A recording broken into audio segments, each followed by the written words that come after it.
Regular video. This is my 1937 Farmall Regular. I picked it up about a year ago and it was painted the wrong color, so I repainted it, and the previous owner had decals already because he was previously going to paint it as well. So I kind of just took over for him. We have the rear differential to seal up between the transmission today. Huge leak. Of course, that wasn't told to me at the time, but that's okay. That's what happens when you buy projects. This was quite affordable for what it is, to be honest. So yeah, I'm going to get changed into some coveralls, and we've got the old sandals on today, so this should be interesting. And yeah, without further ado, let's do a quick walk around and get straight to it.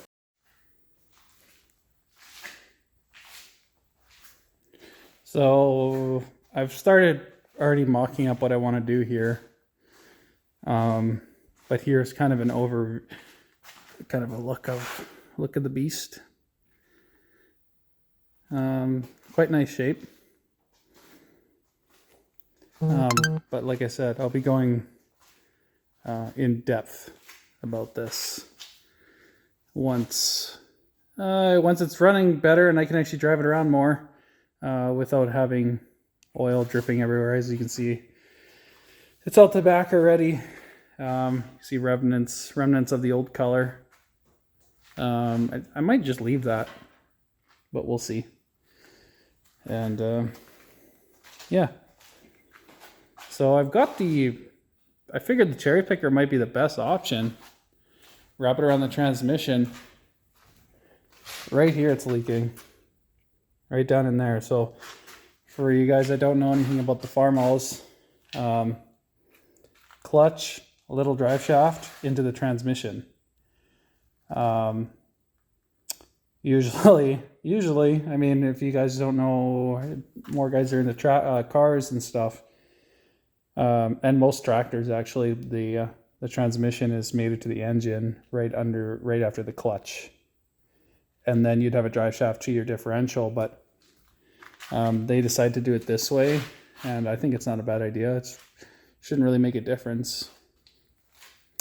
It's kind of nice to have the differential and the transmission together, and they share the same oil. So yeah, one thing I started on. I didn't know if I was going to do a video and then decided to, so I kind of already started. In order to lift this out, you have to take the steering column off because you don't want the steering on there.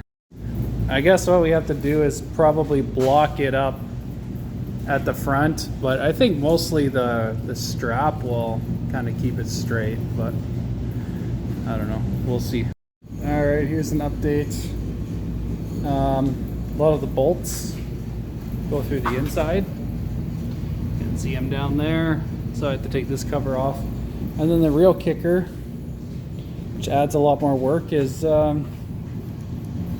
these shafts for the brake have to go through in there. Go through to the brakes. So you have to pull the brake drums off. So the wheel has to come off so you can pull the brake drum off. So you can pull that shaft through the housing so this all can come off. So that's where we're at right now. And I got the steering wheel off as well. All right, so here we are. Oh, it was like an hour later. No, let's say 2.5 hours. Of course, it always becomes a job bigger than you think it is. Honestly, probably the worst oil leak you could fix. Actually, you know what? Besides maybe the rear seal, the rear bell housing to crank or block. Sorry, I think that. Well, actually, you know what? You just support the engine and lift this up and just slide it on back. So maybe that wouldn't be quite as bad, but this is a huge undertaking. It was a lot more work than I thought it was going to be. And mainly because I should have figured the differential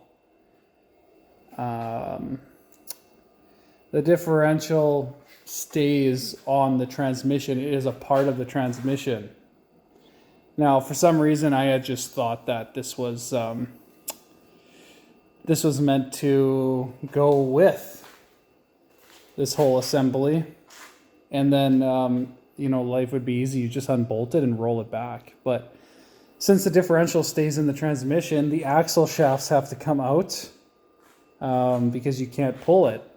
And to get the axle shafts out, you have to pull the brake assemblies off. And that's no easy task. Of course, you got to pull the wheels. The big thing is pulling the wheels. I was hoping to just do it, with the wheels on, but here's the axle shafts. I thought these are kind of interesting. They're not exactly the same. Now, is that because right and left, or I'm not sure. There's been some boogering up here. Not sure what went on there. Let's see. And there's both these gears float. This one has quite a bit of play there, and this one has a little bit. Not sure. You can see the shaft splines and everything are different, but I believe they are the same length. I didn't actually check that, but either way, something interesting to note. Another thing to note as I'm doing this, what a mess. The oil that was in there turned into like a grease, and it's like a sticky grease in there. And all the hardware was so bad. I'm going to take all this to work on the Varsol tank. But like you can see on the bag, it just sticks to it. It's like I think the way to best explain it would be like oil, grease, and maybe like tar, Like it's hard enough to stick to everything, and it was gross. But that was mostly on the bottom and it caked around everything. Obviously, oil changes weren't a big thing. So I'm glad to have it apart. We got some resealing to do. The orange silicone. I fucking hate seeing that. I'm not a proponent of orange silicone. I think it's the wrong application and usually doesn't last because of it. It's meant for high temperature areas, maybe more coolant related stuff in my opinion. I think the black right stuff is the way to go. As for the flange, so where it was leaking was, let me get back over here without getting dirty. Right here. Someone had stuffed a rag in there, and I thought, there might be a little leak, but maybe I'll leave it. But then, later finding out that you drive it around with the oil level actually where it's supposed to be, and it drips every second, and it drips overnight. So it's like, well, this has to be fixed. There's no getting away from it. So I don't see a gasket on here. There is some kind of black, I don't know, like there's a tiny layer of something, but you've got machining marks coming through that. I wouldn't be surprised if this has never been apart, or not for a long time, or unless the guy just decided that it wasn't worth putting a seal in, like this. So we can focus on that. This, I don't know. I don't know. It almost feels like just caked on dirt. It's very hard to tell what's going on there. So anyway, I'm going to clean it up with a Scotch-Brite wheel. Nice and shiny, but not as much to take away the machining marks. Then you've gone too far. Both sides, and what I'm going to use is flange sealant. what is it, Loctite 402 or Permatex. I don't remember the numbers. We'll go over it when we get to that point. I found that works really good. These are very precise machine parts, and those flange sealants work really well. They're anaerobic, so they only cure when there's no air present. And they seal up good, and they do flex a tiny bit. The problem with silicone is that this needs to be a tight housing, and you need to crank on it tight. And I mean, you can let it sit and firm up, but now you've got rubber between your two flanges that need to make a very good seal. And so you clamp down, and it might be a little squishy, and it could come loose over time, in my opinion, but that doesn't mean for sure. But so that's what we're going to do there. I'm waiting for more material for that little PTO shaft. I put a bit in, but it leaks still, and also some for the belt pulley shaft. Leaks some, not much, but a little bit. Now onto my crazy contraption. Pretty happy with it. Really sketchy, just how I like it. If I shake the tractor, you know, it's pretty solid. Yeah, it'd be hard to tell, but it wiggles a bit, and it is very nerve-wracking pulling this apart, because it was wiggling so much. And when you're lifting something so heavy up something so heavy, it can be sometimes hard to gauge where the weight is. So my biggest fear was when I lifted it and we pulled it off, that there was a chance that the tractor could tilt a certain way and you know, fall over or something. I'm not used to a three-wheel tractor, as you can see. You know, you got to block the front because there's nothing there. It'll just tip over. It's not like a normal tractor where you could maybe block up the axle to kind of hold it tight. So that's that.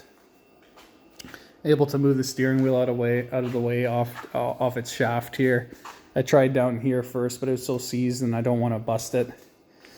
Unfortunately, my paint job's kind of getting buggered, but whatever. It's not a show tractor. I just wanted the right color, and it's definitely going to work. I'm not. They ain't gonna sit in the shed. I'll tell you that.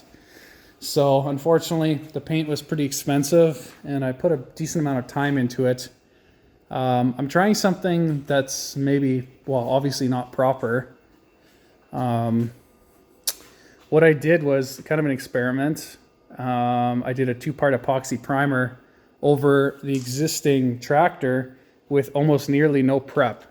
All I did was wash it and degrease it and scuff it up quick by hand with a Scotch-Brite. And I just went to town and painted the whole tractor.